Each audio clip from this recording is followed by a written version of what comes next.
আমি সেই ধৰণৰ মাটিৰ পৰা উচ্ছেদ কৰি এই মাটি আৰু ভূমিক অসমৰ বিকাশৰ কামত আমি নিশ্চিতভাৱে ব্যৱহাৰ কৰিব লাগিব।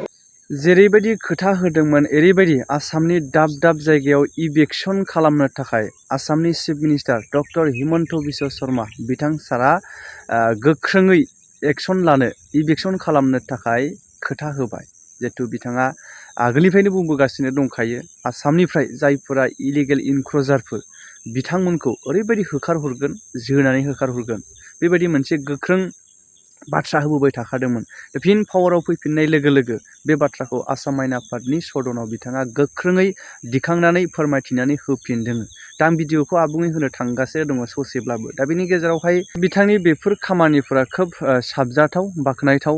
आसामनि चिफ मिनिस्टार जानानै बेफोरबायदि खामानिखौ मावनो हादों आरो मावनो थांगासिनो दंबावो, जों बेखौ मानिनांगोन। दा बेनि गेजेरावहाय जोंना बिटिसि हिसाबै मोनसे साननाया फैबाय थादों। बिटिसि हिसाबै गोबां इलिगेल इनक्ल'जारफोर दङ, बिसोरखौ होखारनांगौनि थाखाय दिनै गोबां बर'नि माहारि आफादफोरा जथायै लोगो नांनांगोन। जायनि जाउनावहाय दावराव देख्रेब नार्जारि बिथां सारमोना मिडियायाव फैनानै बाथ्रा बुंगासिनो दङ। जेरै बिटिसि सरकारनोबो मेम'रेन्डाम होबाय आरो आसाम सरकारनोबो मेम'रेन्डाम होबाय बेखौ थाबैनो नैबे जुन दानसिमावहायनो इभेक्सन खालामथारनांगौनि थाखाय। नाथाय जोंनि गोबां पावाराव थानाय दैदेनगिरिफोर आरो पावाराव थायै दैदेनगिरिफोरा सिरि जानानै दङ। मानो होनोब्ला राजखान्थियावहाय जोंना इलेक्सनावहाय बैसोरबायदि जाय इलिगेल हाबफैनानै थानाय गुबुन जातिनि हारिनि सुबुंफोरनिफ्राय भट मोनाब्लानो पावाराव फैया, देरहाया। जायनि थाखाय इभेक्सन खालामगोननि गोबां खुगा बुसिनाय नुवा, जोङो एकदम सिरि थायो, लाथा बबा साइज बुङोब्ला माने दायनिगिरि जायो। बेनिखायनो थोंजोङै मुं खारि सोंखारिनो गोसो गैया। नोंथांमोना मोनथिखागौ जोंनि बर'फोरनि राजखान्थि।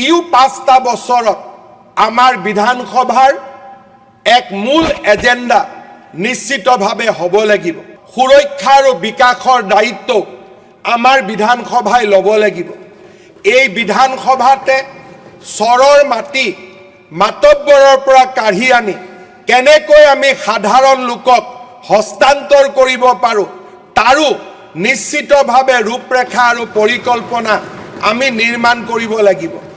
চৰত বা বিভিন্ন অঞ্চলত অবৈধভাৱে যিসকলে ভূমিহীন নোহোৱা স্বত্তেও অবৈধভাৱে যি লাখ লাখ বিঘা মাটি দখল কৰি আমাৰ ৰাজ্যৰ উন্নয়নত বাধাৰ সৃষ্টি কৰিছে, তেনে লোকসকলকো আমি সেই ধৰণৰ মাটিৰ পৰা উচ্ছেদ কৰি এই মাটি আৰু ভূমিক অসমৰ বিকাশৰ কামত আমি নিশ্চিতভাৱে ব্যৱহাৰ কৰিব লাগিব। যুৱক সমাজৰ সুৰক্ষা, মহিলাৰ সুৰক্ষা আমাৰ প্ৰাথমিক দায়িত্ব হ'ব লাগিব।